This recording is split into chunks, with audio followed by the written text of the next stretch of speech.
조갑제TV 시청자 여러분 안녕하십니까. 2021년 4월 30일 밤 10시입니다. 오늘 오후에 있었던 국민의힘 의원총회에서 새 원내대표로 사선 의원 김기현 울산 남구을 의원이 당선된 것은 아주 충격이 큽니다. 근데 이게 좋은 방향의 충격입니다. 충격은 주로 문재인 정권이죠. 김기현 울산시장을 떨어뜨리기 위해서 청와대 주도로 전면적인 공작을 해가지고 결국 떨어뜨리는 데는 성공했지만은 이분이 자신을 이렇게 올가맨 이 권력과 맞서 싸우면서 복수를 하는 그런 모양새입니다. 즉 작년 선거에서 국회의원으로 다시 재등장하면서 원내대표까지 됐습니다. 이제 이 공작을 사실상 지휘했다는 의혹을 받고 있는 문재인, 그리고 윤석열 검찰이 그래도 악착같이 수사를 해가지고 10여 명을 기소했는데도 재판을 사실상 중단시키고 있는 이 법원의 총수 김명수, 두 사람이 아마 간담이 서늘할 것이라고 생각합니다. 이 울산 공작의 피해자가 원내 사령탑이 되었습니다. 더구나 김명수나 문재인 씨는 이제 권력 누수 레임덕에 들어갔습니다. 원내 사령탑 김기현 씨가 칼자루를 쥔 모습이 되었습니다. 그 말고도 이번 이 선출은 상당히 의미가 있습니다. 우선 국민의힘이 달라지고 있다. 국민의힘이 역동적으로 변하고 있다. 김종인 씨가 뭐 아사리판이라고 했지만은 그게 아니고 좋은 방향으로 당내 민주화가 이루어지고 있다. 그리고 방향을 정말 절묘하게 잡았다는 생각이 듭니다. 오늘의 이 선출은 김종인 씨를 아주 머쓱하게 만들었습니다. 근사한 그림입니다. 왜냐? 이 내용을 보면 이렇습니다. 이 1차 투표에서 김기현 원내대표는 34표를 얻었습니다. 그리고 충남 출신인 김태흠 의원은 30표를 얻어서 4표 차로 1등을 했습니다. 그 다음에 3등이 누구냐 하면 강원 강릉 출신인 권성동 의원입니다. 20표였습니다. 1설에는 김기현 권성동 대결로 갈 것으로 봤는데 권성동 씨가 의외로 표가 적었어요.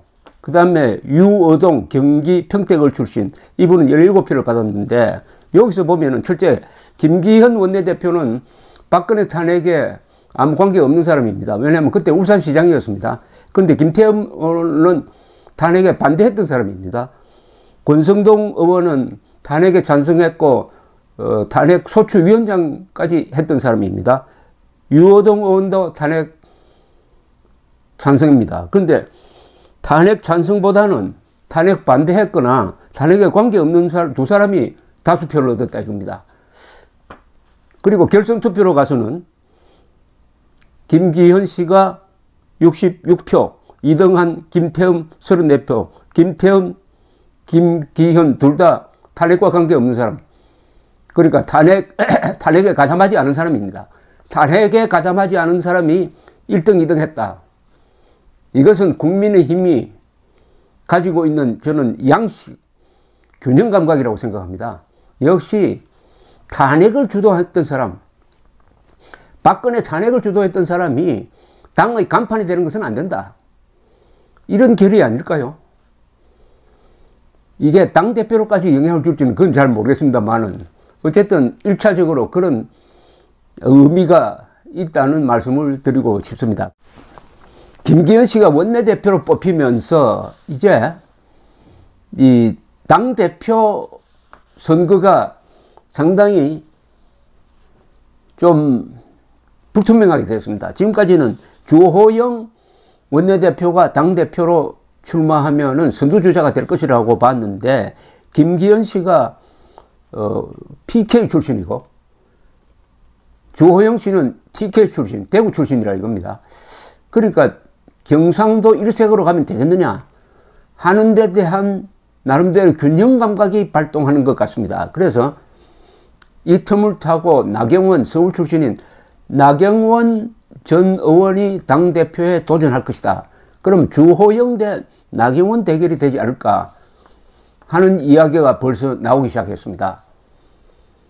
물론 지금 당대표로 나오겠다고 선언한 사람들이 가장 명쾌하게 선언한 사람이 조혜진 밀양 출신 의원인데, 그 다음에 부산 출신 조경태 의원 몇 사람이 준비를 하고 있는데, 역시 주호영, 나경원 두 사람이 가장 유력하지 않을까 하는 생각도 듭니다. 지금 거론되고 있는 사람 중에는. 그 다음 두 번째, 이 안철수 씨의 행동입니다. 지금 안철수 국민의당 대표가 할 수 있는 것은 일단 약속대로 국민의당과 국민의힘이 합당을 한다는 것은 이미 확인된 사실이고 합의된 사실인데, 언제냐가 문제죠. 언제냐. 혹시 당대표 선거 이전에 안철수 대표가 전격적으로 입당을 해가지고 국민의당 대표로 출마한다. 이런 가능성, 이런 극적인 가능성도 배제할 수 없는 것 아닌가 하는 생각이 듭니다.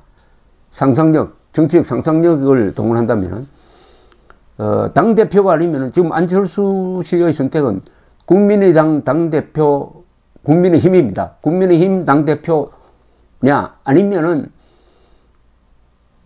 대권 후보로 출마하느냐는 거죠. 둘 중에 하나겠죠. 그 다음 세 번째, 그것도 아니고 그것도 아닌 방법은 뭐가 있을까? 물론 서울시장 후보로 나올 때 대선은 출마 안 하겠다고 했는데, 그 약속을 어떤 식으로 해석을 해가지고 변경하느냐 하는 문제는 있겠지만은, 지금 범야권 입장에서 보면은 윤석열 씨가 너무나 앞서가니까 이래가지고는 경선을 붙여도 재미가 없을 것 같다. 그러니까 안철수 같은 상당히 강한 후보가 나오고, 뭐 홍준표도 나오고, 이렇게 해가지고 그 경선 과정이 재미가 있어야 됩니다. 그렇게 해야 국민들이 이목을 집중할 수가 있다 이겁니다. 그런 점에서는 안철수 대표의 대권 도전을 저는 찬성하는 바입니다. 활성화시키기 위해서, 야권의 이 경쟁 구도를 활성화시키기 위해서 그런 가능성도 보여주고 있다. 이렇게 평가할 수가 있습니다. 그러니까 이번에 새 원내대표를 근사하게 뽑는 바람에 단연 이 당 분위기가 이게 쇄신되는 거죠. 그래서 며칠 전에 소개를 했던 이 부산 출신 장제원 의원이 아사리판이라고 욕을 하는 김종인 대표에 대한 반박문 형식의 이 페이스북 글이 새삼 돋보인다는 생각이 듭니다. 이렇게 이야기를 했거든요. 국민의힘은 차기 지도부 선출을 위해 너무도 질서 있게 알찬 일정을 소화하고 있습니다. 초선 의원들이 중심이 되어 원내대표 후보자들을 초청, 정책과 소신을 듣고 후보자들 역시 진지한 자세로 정성을 다해 답변했습니다. 이번 주 금요일 신임 당대표 권한대행 겸 원내대표를 선출해 통합과 혁신을 추진하고 새로운 여야 관계를 모색하는 힘찬 새 출발을 하게 됩니다. 그 다음 스테이지는 차기 킹메이커를 뽑는 전당대회입니다. 초선부터 중진까지 자천, 타천 출마 의사를 드러내기 시작했습니다. 당이 얼마 만에 활기를 되찾은 모습입니까? 이 얼마나 건강하고 반가운 상황입니까? 저는 이게 적중했다고 봅니다. 적중했다고 봐요. 이제 국민의힘은 차기 지도부 구성을 마치게 되면은 대망의 대선 레이스를 시작합니다. 그야말로 혁신 경쟁의 거대한 링이 만들어질 겁니다. 여기에 우리의 뼈를 깎는 혁신 의지를 담아낼 것입니다. 정권 교체를 바라는 모든 대선 주자들이 이 링에 오를 겁니다. 그 과정에 생각은 다를지 몰라도 분열은 결코 없을 겁니다. 국민의힘은 전체주의 정당이 아닙니다. 정당에 일사불란하라고 말하는 것은 구시대적인 인식입니다. 이건 김종인 씨한테 하는 이야기입니다. 다양한 생각을 가진 분들이 모여 민주적 의사결정을 통해 하나가 되는 성숙한 정당을 만들어낼 겁니다. 걱정이 많으신 분들, 걱정은 붙들어 매시고 조용히 지켜봐 주시는 것이 최소한의 도리일 듯 합니다. 자, 이렇게 보면은 국민의힘이 이제 근사한 아주 파괴력이 있는 또 이 정권이 두려워하는 그리고 자타가 공인하는 합리적 전략가를 뽑았습니다. 새 원내대표로. 이분이 이제 차기 전당대회를 준비를 하게 됩니다. 차기 전당대회는 5월 말 아니면 6월에 열린다고 합니다. 그래서 당대표가 선출이 되면은 당대표가 대통령 후보를 뽑는 절차를 관리하게 됩니다. 그러면 한 11월쯤 대선 후보가 결정이 됩니다. 그러면 그 대선 후보가 사실상 당권을 장악하면서 일사불란하게 선거에 임할 수 있다. 이런 코스를 지금 국민의힘이 착착 달리고 있다는 생각이 듭니다. 그래서 김종인 씨가 이번 이걸로 해가지고 좀 머쓱하게 되었다. 반대로 국민들이 좀 안도하게 되었다. 그리고 안철수 씨의 그 위상은 더욱더 국민의 관심을 끌게 되었다. 안철수 씨가 어디로 움직이느냐에 따라서 이 전국이 상당히 영향을 받게 될 것인데, 일단 뉴스를 만들어내는 뉴스 메이커로서의 역할이 국민의힘이 주도적으로 하게 될 것이다. 정치에서 제일 중요한 것은 뉴스를 만들어내는 겁니다. 뉴스를 만들어낼 수 있는 정당과 그 설사 나쁜 뉴스라도 정치인은 성장하게 되어 있습니다. 국민의힘이 앞으로 계속 뉴스를 만들어낼 수 있느냐 없느냐, 이게 바로 대통령 선거의 승패와 연결될 것이라고 생각합니다. 물론 오늘 발표된 갤럽의 여론조사 등 걸 보더라도 정권 교체는 천하대세가 되고 있습니다.